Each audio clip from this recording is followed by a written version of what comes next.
I gifted my parents a luxury one-week trip to Europe with me. But when I picked them up for the airport, they said they were going with my unemployed sister instead. My mom smiled and said she needed a break, so we chose to take her. I didn't argue. But when they landed in Europe, they got a surprise they weren't expecting. Can you imagine spending 2 years of your life, every spare penny, every ounce of energy, planning the perfect dream trip for your parents, only for them to look you in the eye and say, "Oh, we decided to take your jobless sister instead?" That's exactly what happened to me, and let me tell you, the shock and betrayal hit me like a physical blow. It was 6:02 a.m., just 2 minutes past the time I was supposed to pick them up for the airport. My mom came out, pulling her suitcase, and I forced a smile, trying to brush off her usual punctuality lecture. But then, my sister Lauren emerged from the house, her own suitcase in tow. My smile just froze. "What's going on?" I asked, my voice barely a whisper, trying desperately to keep it steady. My mom, looking far too cheerful for the situation, just chirped, "Oh, Violet, we decided Lauren should come instead of you. She's been so stressed lately, and she really needs this trip." My chest tightened, a cold knot forming in my stomach. "Instead of me, Mom? I've been planning this for years. I paid for everything." She just waved her hand dismissively, like I was pointing out something trivial. "And we're grateful, sweetheart. But you're always working so hard, you can take another trip later. Lauren needs this right now." Lauren didn't even have the decency to look guilty. She just smirked, shifting her weight. "Thanks for understanding, sis." Her tone was dripping with fake gratitude, and it made my blood boil. I just stared at them, my heart pounding. My dad shuffled out a moment later, avoiding my gaze as he handed me his suitcase. "This is unbelievable," I choked out, my voice shaking. "This was supposed to be our trip. Something for me to share with you." "Well, it still is," my mom said with a smile, "just with Lauren instead. Don't make this a big deal, Violet. Your sister really needs a break." My name is Violet, and for 2 years, I had busted my butt, working overtime, saving every single spare penny to give my parents a trip they'd never forget. Flights, luxury hotels, guided tours. I meticulously planned every single detail, right down to the last dinner reservation. But standing there in their driveway, watching my sister climb into the backseat of my car, I finally realized something I'd been avoiding for years. It didn't matter how much effort I put in. In their eyes, Lauren would always come first. I clenched my jaw, biting back the sharp retort that was sitting right on the tip of my tongue. Instead, I forced a tight smile, opened the trunk, and said, "Let's get going then." My voice was flat. If they wanted to prioritize her over me, fine. They could go with her. But I wasn't about to let them enjoy it. The drive to the airport was suffocatingly quiet, broken only by Lauren's incessant chatter. "Oh my gosh, Mom, did you see that TikTok about Paris? I can't wait to go shopping there. Do you think we'll have time for that, or will the tours take up the whole day?" My hands gripped the steering wheel tighter and tighter as I stared straight ahead, forcing myself not to say anything. My mom chuckled softly, "Of course we'll have time. We'll figure it out when we get there." When we get there. They didn't even seem to notice I wasn't part of that "we" anymore. At one point, my dad cleared his throat. "Thank you for driving us, Violet. I know this probably feels unusual." I glanced at him in the rearview mirror. "Unusual? That's an interesting way to put it, Dad." He didn't respond, just shifted uncomfortably, probably wishing he hadn't spoken at all. Lauren leaned forward from the back seat, her voice grating. "You're not mad, right? I mean, this is really big of you, letting me go. I could never have afforded this on my own." I clenched my jaw again and forced another tight smile. "Of course, Lauren. Enjoy the trip." By the time we pulled up to the airport drop-off zone, my patience was hanging by a thread. As I helped unload their luggage, my mom gave me a hug. "Thank you for understanding, sweetheart. This means a lot to us and to Lauren." I just nodded stiffly. "Sure, Mom." Lauren beamed as she wheeled her suitcase toward the entrance. "Thanks, Violet. You're the best." I stood there, watching them disappear into the terminal, my chest tight with anger and hurt. The ride back home was a blur. I replayed the conversation in my head over and over, each word cutting deeper than the last. "This means a lot to Lauren. You're not mad, right? You're always working so hard." I parked in my driveway and just sat in the car for a few minutes, gripping the steering wheel until my knuckles turned white. Then, without a second thought, I marched into the house, pulled out my laptop, and logged into every travel account I'd used to book the trip. Hotel reservations? Cancelled. Tours? Unfunded. Airline upgrades? Nope. I stared at the confirmation emails piling up in my inbox, feeling the tightness in my chest start to ease. They wanted to take Lauren instead of me? Fine. But they wouldn't be staying in 5-star hotels or enjoying private tours on my dime. When I closed my laptop, a strange sense of satisfaction settled over me. They could explain themselves to the front desk staff in Paris. I was done being their doormat. The calls started as soon as their flight landed. My phone buzzed repeatedly as I unpacked my suitcase, the one I'd packed so carefully for a trip that was no longer mine. The irony wasn't lost on me. The buzzing continued, filling the room with its relentless vibration. I sighed, picking up the phone and glancing at the screen. My mom's name flashed across it, accompanied by several missed calls and texts. I unlocked the phone and scrolled through the messages. Violet, what's going on? The hotel won't let us check in. The reservation is missing. Call me immediately. Violet, this isn't funny.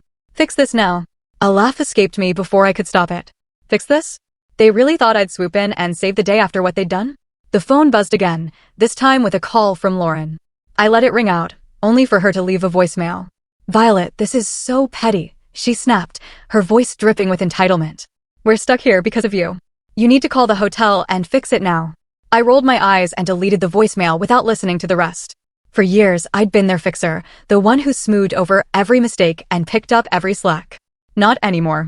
Eventually, I decided to answer, if only to stop the barrage of calls. My mom's voice hit me like a tidal wave of anger as soon as I picked up. Violet, what did you do?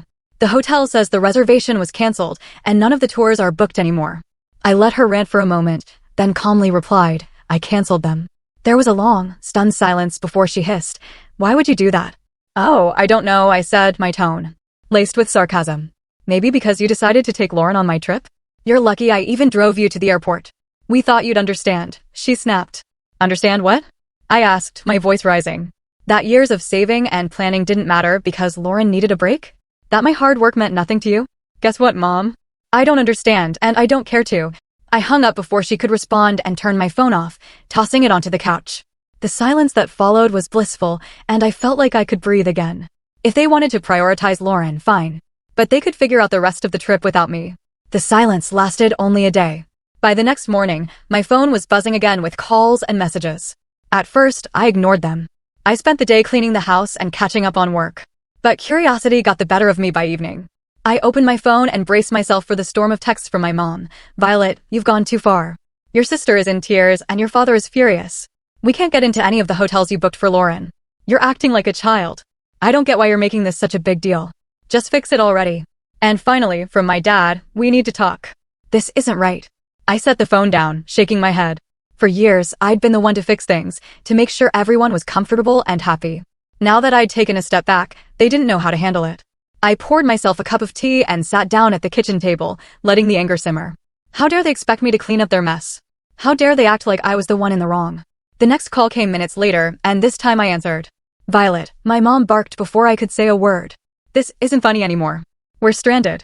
Do you have any idea how embarrassing this is? I took a slow sip of my tea. Embarrassing? You think this is embarrassing? Try saving for years, planning every detail, and then being told you're not even part of the trip you paid for. Stop being dramatic, she snapped. Lauren needed this more than you. And now she can figure it out, I said firmly. You made your decision, Mom.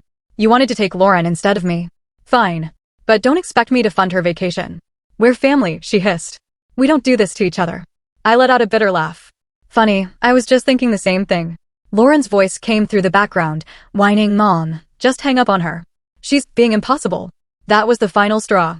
Enjoy your trip, I said, my tone icy. Oh wait, you can't, because it's not your trip. It was mine. And now it's nobody's. Goodbye. I hung up before she could respond and turned my phone off again. For the rest of the evening, I felt an odd mix of anger and relief. Anger that they'd put me in this position, but relief that I'd finally stood up for myself. They could call me dramatic all they wanted. For the first time in my life, I wasn't letting them take advantage of me. The next few days were blissfully quiet. With my phone turned off, I finally had space to think clearly, free from the barrage of guilt trips and accusations. I spent my mornings sipping coffee on my back porch, enjoying the calm I'd craved for so long. My afternoons were filled with work and catching up on little projects I'd been putting off, things that reminded me how capable I was when I wasn't bogged down by their endless demands. But by the third day, curiosity got the better of me. I turned my phone back on to find over a dozen voicemails waiting for me. The first few were from my mom, growing increasingly hysterical with each one. Violet, you need to call me back right now. This has gone too far. I can't believe you're doing this. You've humiliated us. We're your parents. How could you treat us this way? Then came Lauren's messages, full of the same entitled tone she'd always used. This is so petty, even for you. You're ruining everything. Just fix it, Violet. And finally, my dad's voice, quieter but no less pointed. Violet, I don't understand what's happened to you. Call us back so we can sort this out. I hesitated before listening to the final voicemail, a long one from my mom. Her voice was quieter this time, tinged with frustration and exhaustion.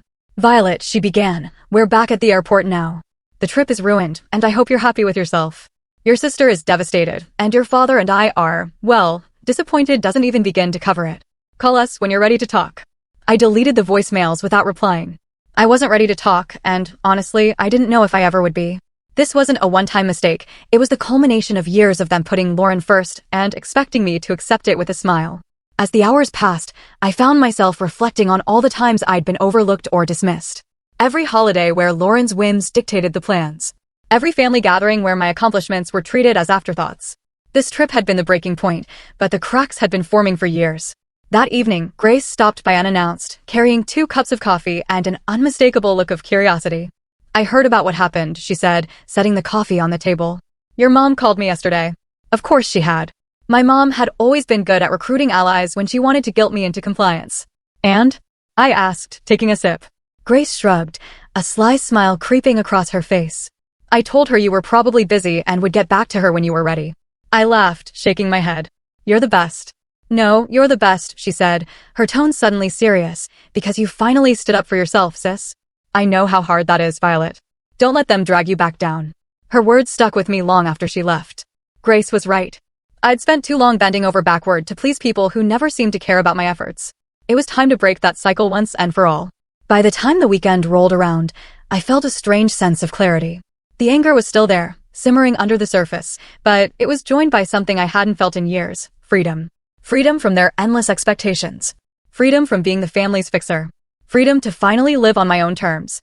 But as expected, the silence didn't last. It was Sunday afternoon when I finally got a call that I decided to answer. This time, it was my dad. "Violet," he began, his voice heavy with weariness, "your mom wanted me to call. She thinks you'll listen to me." "Go on," I said, leaning back in my chair. He let out a sigh. "Look, this has all gotten out of hand. Your mom's upset, Lauren's furious, and, well, it's just a mess. But you're better than this." I stiffened, his words igniting a fresh wave of anger. "Better than what, Dad? Standing up for myself? Refusing to let you walk all over me again?" "That's not what I meant," he said quickly. "It's just, you've always been the reasonable one. The one who keeps everything together. This isn't like you." I laughed, a short, bitter sound. "You're right, it's not like me. Because I'm not bending over backward to clean up your mess." He paused, and for a moment, I thought he might finally see my side of things. But then he said, "You're punishing the whole family over one decision. Is that really fair?" "Fair?" I repeated, my voice rising. "You want to talk about fair? Was it fair when you and Mom decided I wasn't important enough to be part of the trip I planned? Was it fair when you replaced me with Lauren like I didn't matter?" "That's not what we were trying to do," he said, his tone defensive now. "We just thought Lauren needed it more." "Of course you did," I snapped. "You always think she needs more. More attention, more support, more of everything. And I'm always the one expected to sacrifice for her. Not anymore." The silence on the other end of the line was deafening. Finally, he said, "I don't know what you want me to say." "I don't need you to say anything," I replied, my voice steady. "I just need you to understand that I'm done being the afterthought. From now on, I come first. Violet, goodbye, Dad." I ended the call and set the phone down, my hands trembling. For the rest of the day, I let myself feel everything: anger, sadness, relief. It wasn't easy, but it felt like the start of something new. I wasn't the family's fixer anymore, and I wasn't going to be. They could figure out how to clean up their own messes. When my parents and Lauren finally returned, I was waiting for them at their house. I'd parked in their driveway, sipping coffee and feeling surprisingly calm as I watched their taxi pull up. As they stepped out, dragging their suitcases behind them, their faces were a mix of exhaustion and irritation. Lauren was the first to speak. "Well, I hope you're happy, Violet." I raised an eyebrow, staying seated on the porch swing. "Happy about what?" "Our trip was a disaster," my mom snapped, waving her hand as if to brush the whole thing away. "We spent the entire week staying in dingy hotels and eating terrible food because we couldn't afford anything decent. And don't get me started on the tours." Lauren chimed in, crossing her arms. "Oh wait, there weren't any. Do you know how embarrassing it was to show up and be told there was no reservation?" I took another sip of coffee, letting their complaints wash over me. "Sounds rough," I said finally, my voice calm. "But you wanted to take Lauren, remember? I'm sure you all had some great bonding time." "That's not the point," my mom shot back, her voice rising. "You knew we couldn't afford all the things you'd planned. You set us up to fail." And I stood up, setting my mug down on the small table next to me. "No, Mom, I didn't set you up for anything. I planned a trip for the three of us, something special I'd been saving for years. You're the ones who decided to cut me out at the last second. My dad finally spoke up, his tone quieter but no less accusatory. You didn't have to cancel everything, Violet. That was extreme. Was it? I asked, folding my arms. Why should I have paid for a trip I wasn't even invited to? If Lauren needed it so badly, you should have planned it yourselves. You were lucky that I didn't cancel the return flight. Lauren rolled her eyes. You're so dramatic. It's just money, Violet. And you're so entitled. I shot back, my patience finally snapping. Do you have any idea how much work and sacrifice went into planning that trip? Or do you just assume things magically appear for you because someone else takes care of it? They stood there, stunned into silence for a moment. I've spent years being the responsible one, I continued, my voice steady but firm. The one who fixes things, plans things, makes sure everything runs smoothly. And you've spent just as long taking it all for granted. That's not fair, my mom started, but I held up a hand to stop her. No, Mom. What's not fair is how you treated me. You chose Lauren over me, like always. So I chose to stop being your doormat. You didn't want me on the trip? Fine. But you don't get to enjoy the benefits of my hard work without me. I grabbed my bag from the porch swing and turned to leave. I'm glad you're back safely, but don't expect things to go back to the way they were. I'm done. As I walked to my car, I heard them calling after me, their voices a mix of anger and guilt. But I didn't look back. The drive home from my parents' house felt strangely peaceful. For years, every visit had left me emotionally drained, but this time, I felt lighter. I'd finally said everything I'd been holding in, and for once, I wasn't worried about their reaction. When I got back to my house, I made a cup of tea and sat on the couch, replaying the confrontation in my head. They'd been so sure I'd fold, that I'd give in, like always. But watching their stunned faces as I walked away was a reminder of how much I'd changed.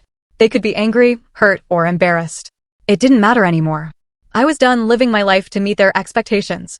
The next day, I got a call from Grace. How'd it go? She asked, not bothering with pleasantries. I laughed, leaning back against the kitchen counter. Exactly like you'd imagine. They're furious, Lauren's pouting, and Mom is probably trying to figure out how to guilt me back into line. Grace let out a snort. Let her try. You've got a backbone now, and I'm here to make sure it stays in place. I grinned, grateful for her unwavering support. Thanks, Grace. I mean it. You've been my rock through all of this. Anytime, she said, her voice softening. So, what's next for you, now that you're not playing family fixer anymore? That question had been circling in my mind since the confrontation. What was next? For years, so much of my energy had been poured into trying to please my family, trying to earn their approval. Now that I'd let go of that burden, the possibilities felt endless and a little intimidating. I don't know yet, I admit it. But I feel like I get to decide. Not them. Not anyone else. Just me. Sounds like the start of something amazing, Grace said, and I could hear the smile in her voice. Over the next few weeks, I started making small changes that felt big in their own way. I redecorated my living room, swapping out the hand-me-down furniture from my parents for pieces that felt uniquely mine. I spent weekends exploring local cafes and parks, things I'd always meant to do but never made time for. And I started journaling, writing down my thoughts and dreams without filtering them through the lens of what anyone else might think. Each small step felt like reclaiming a part of myself I hadn't realized I'd lost. One evening, I sat down with my laptop and opened the spreadsheet I'd used to plan the trip. The canceled reservations stared back at me, and I didn't feel a pang of regret. Instead, I felt a surge of determination. That money had been meant for a once-in-a-lifetime experience, and I wasn't going to let it go to waste. Closing the spreadsheet, I opened a new browser tab and typed solo travel ideas. A few weeks after my parents returned, I booked a solo trip to Italy. It wasn't the same itinerary I'd planned for them, and it wasn't about proving a point anymore. This was for me. A chance to celebrate my independence and finally put myself first. The moment I landed in Rome, I felt a surge of excitement and nervousness. I'd never traveled alone before, but as I stepped out of the airport and into the bustling city, I knew I'd made the right decision. I spent my days wandering cobblestone streets, marveling at ancient ruins, and indulging in meals at charming little cafes. There was no schedule, no one else to consider, just me and the freedom to do exactly what I wanted.